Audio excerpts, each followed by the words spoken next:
Hey, Will here from everydayace.com, coming to you with one simple question. What is the most powerful force in the world? All right, so with that teaser, what did you think? Did you think it was going to be something like nuclear power or a biological fact or something from physics or chemistry?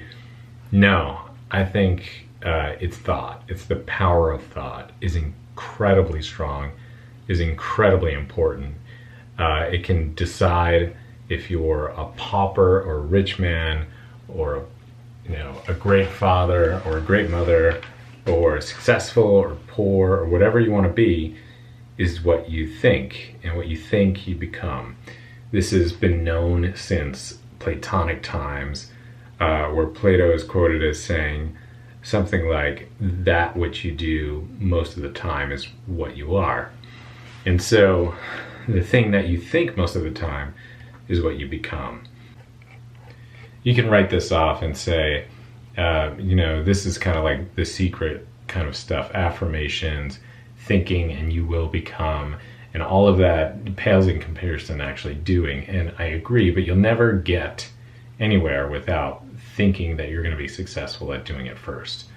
There is a famous quote, whether you think you can or you think you can't, you're right. And so when I first started work, one of my bosses came to me and said, Will, the thing that you think you are, the thing that you want to do, just start doing it. The thing that you eventually want to be, that's at the core of your essence for who you want to be and what you want to do, you think it first, and then you do it and you become. Think, be, do. Think that you are, be that person, and from there you will do the sorts of things that successful people do if that's what you want to be. Whatever you want to become ultimately, you first think like them.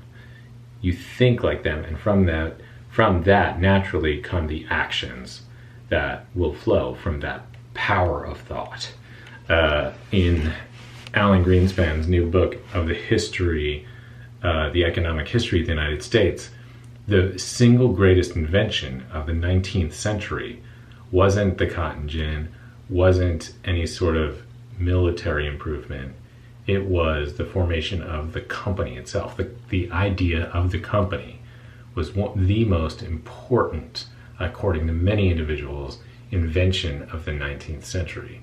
The limited liability corporation unleashed all of this economic activity. And so that was a kind of it was a new policy, it was a new way of organizing people, but people have described this as a thought technology, right? And there are these kinds of thought technologies. There are ones that are beneficial, that will raise you up, and there are ones that will sink you down and destroy you. So the power of thought is incredibly strong. It's an incredibly strong force.